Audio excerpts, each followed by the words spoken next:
to go into bondage. The children of Israel knew that. Abraham did not mince words.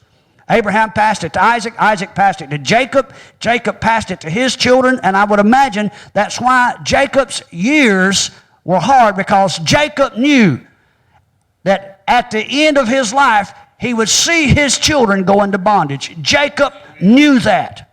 Nothing is harder than that. But Jacob had a promise that he would be doubled. Amen? That number 130 is also closely related to Strong's number 3722, the gematria of it is, and that word is the word kafar, which means to cover. You are probably familiar with the word kippur, which means a covering. It means to cover, to forgive, to reconcile. The word kafal that we just looked at to begin with is also the root of the place where Jacob was buried at, Machpelah. The burial place of Jacob. 130 also happens to be the value of another number, and that is Strong's number 5551, and that word is pronounced sulam, which means a ladder. And that's not an accident that in Genesis 28:12, Jacob has a dream and sees a ladder. And we've discussed it before, looked at it in depth, and we understand that the ladder was literally representing the Word of Yahweh, the DNA of Yahweh, and how it would be the DNA of Yahweh that would descend from the heavens in the person of Messiah. John 1:51, Yeshua says, hereafter you'll see the angels of Yahweh ascending and descending upon the ladder.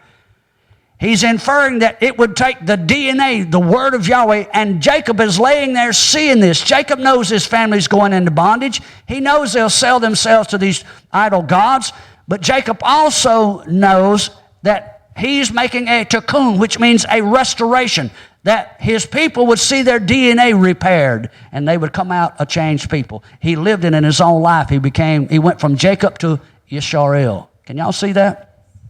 Now, this ladder, as I said, represents the Word, the seed of Yahweh, and it affected a necessary change in Jacob, causing him to become Yisrael. And if you allow it, it will affect a DNA change in you. Now, if you'll note in Genesis 28:12, there's a phrase there.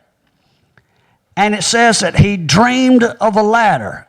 And now, Yahweh's very fond of Hebraism, wordplay. And if you're not willing to look in the Hebrew language, you will never see this. There's a phrase, Vaya Chalom, Vehine Salom. Did you see that?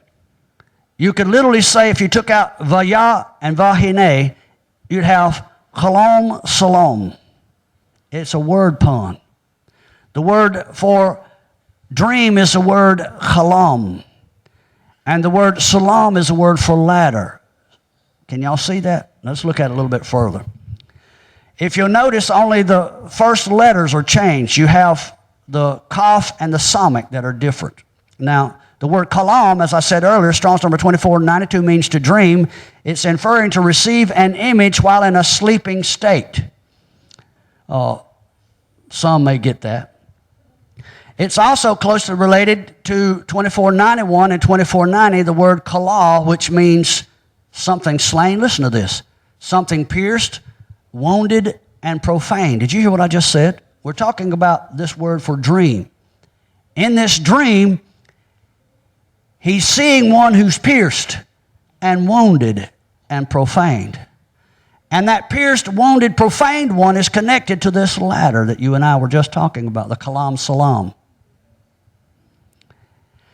It's the name of the person, the word kalal, who leads the water libation ceremony during the Feast of Tabernacles. Do y'all remember the water libation ceremony when you have the priests that go and one has wine and one has water, and they take them to the altar and they pour them out together, and the water and wine are mingled together? Well, the individual who leads the procession is called the kalal. He's called the pierced one.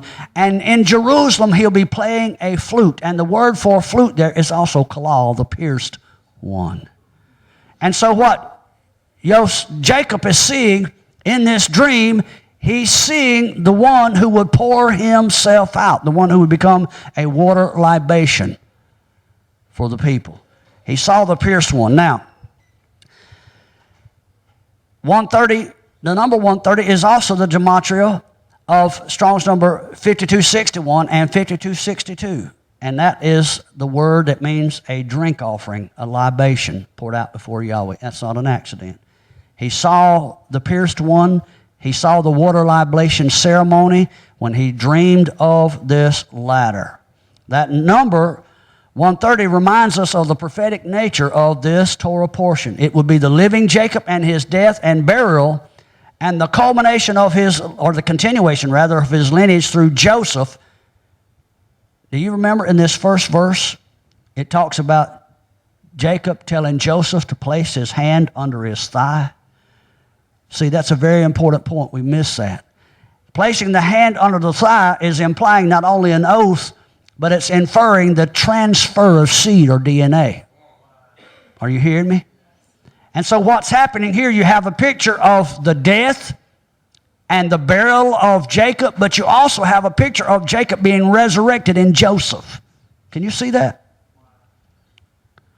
I'm not sure I can see it. Well, Joseph is a shadow picture of Messiah, isn't he not? Messiah ben Yosef.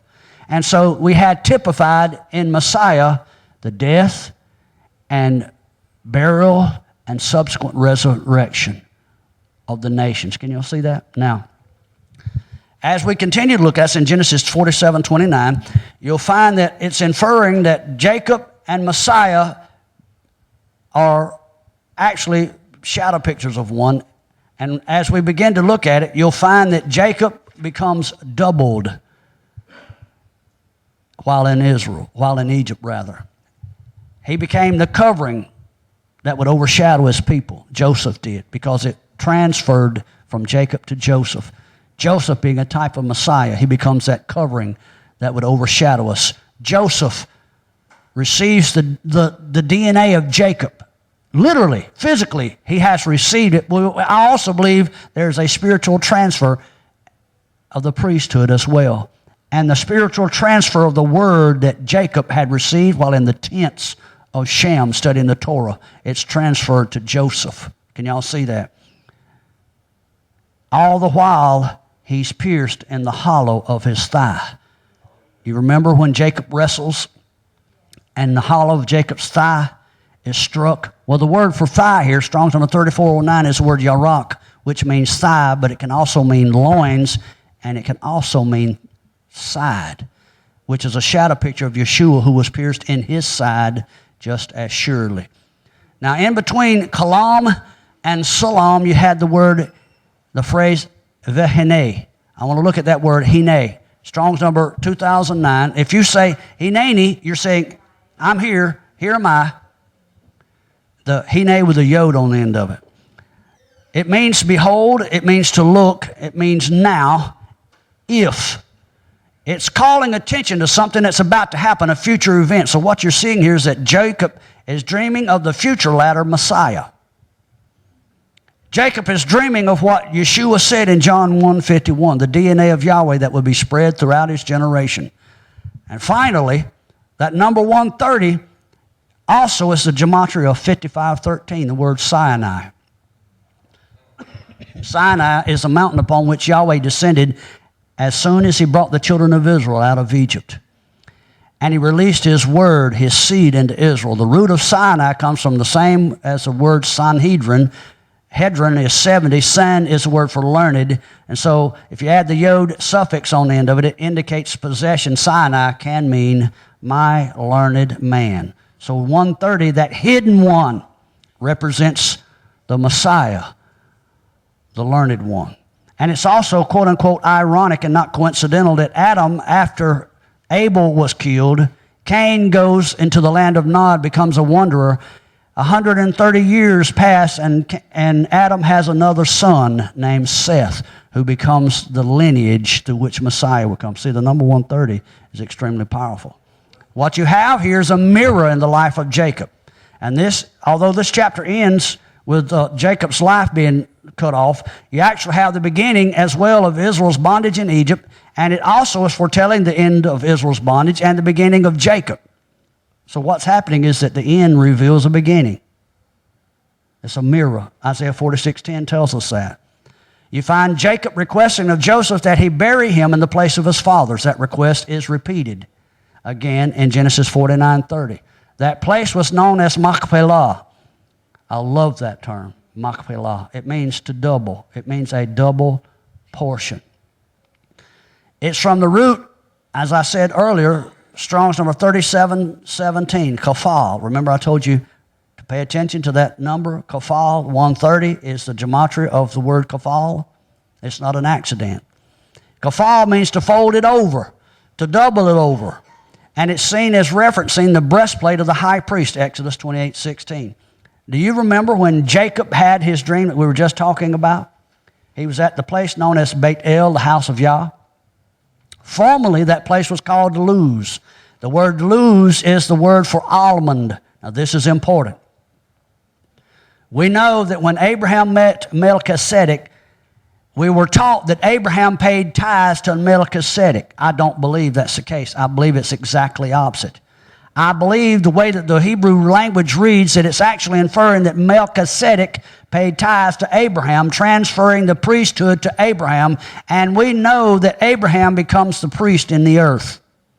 Abraham passes it to Isaac, Isaac to Jacob, and you see this here when Jacob has this dream at Luz, the place of the almond. If you remember that it is the almond tree that represents the priesthood, Aaron's rod made from an almond branch that budded. And we also know that when Yahweh had Moses to fashion the menorah, it was fashioned to look like an almond tree. Are you with me? This is important. The almond rod becomes a symbol then of the priesthood, those that were taught in the tents of Torah. Abraham was taught in the tents of Shem. Isaac was taught in the tents of Shem. Jacob was taught in the tents of Shem. Now, Joseph had also become the priest of his house in the stead of Jacob. Do you remember why Joseph was castigated by his brothers? It's because Joseph stayed in the tents. Well, my goodness, now you understand why you're persecuted for studying the Torah. It's not that Joseph was a mama's boy. Joseph was a Torah scholar. And his brothers ridiculed him. They knew that the priesthood was being passed to the younger brother. Do you remember the coat of many colors? It was a symbol of the priesthood. We'll look at that in just a second. What you see here is that Joseph is a picture of the Messiah who became the priest after the order of Melchizedek, the king of righteousness. Wasn't Abraham known as a righteous man, the friend of Yahweh? And as the outcasts are being gathered, it is Joseph. Hear me well, this is a controversial subject because all of Yehudah focuses on Levi as the priesthood. But if you will notice, it was Joseph that had the priesthood first given to him. And people say, I don't know if I can believe that. If you go back and look in Numbers, we're told that we're all to be kings and priests. And we quote that often in the New Testament, don't we? Well, it will be Joseph again in the last day who will take on the role of the priest, and that's exactly what's happening now. It is Joseph, not Judah, that's calling for a return to Torah and a restoration of its truth. Did you hear me? Now, in Genesis 48, 21 through 22, you see Jacob and Israel, Jacob, also known as Israel, telling Joseph, I have given you one portion above your brothers. Now, the word for portion, we looked at it last night. It's Strong's number 7926. That word is Shechem. Of course, it means portion, but it can also mean shoulder, as it's implying carrying a burden. Now, if you remember, when the children of Israel are going to cross over the Jordan River into the Promised Land, Yahweh instructs them to stop at two mountains, Mount Ebal and Mount Gerizim.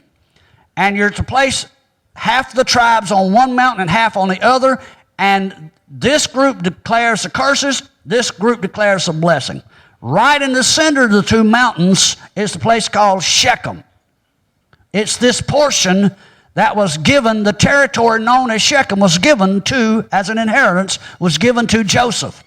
Joseph was charged with having on his shoulders the blessing and curses of the Torah. The responsibility for bearing that rested on, that's the portion above the brothers that Jacob gave to his son Joseph. If you want the rest of this teaching, tune in to the next portion of this CD. Thanks for listening.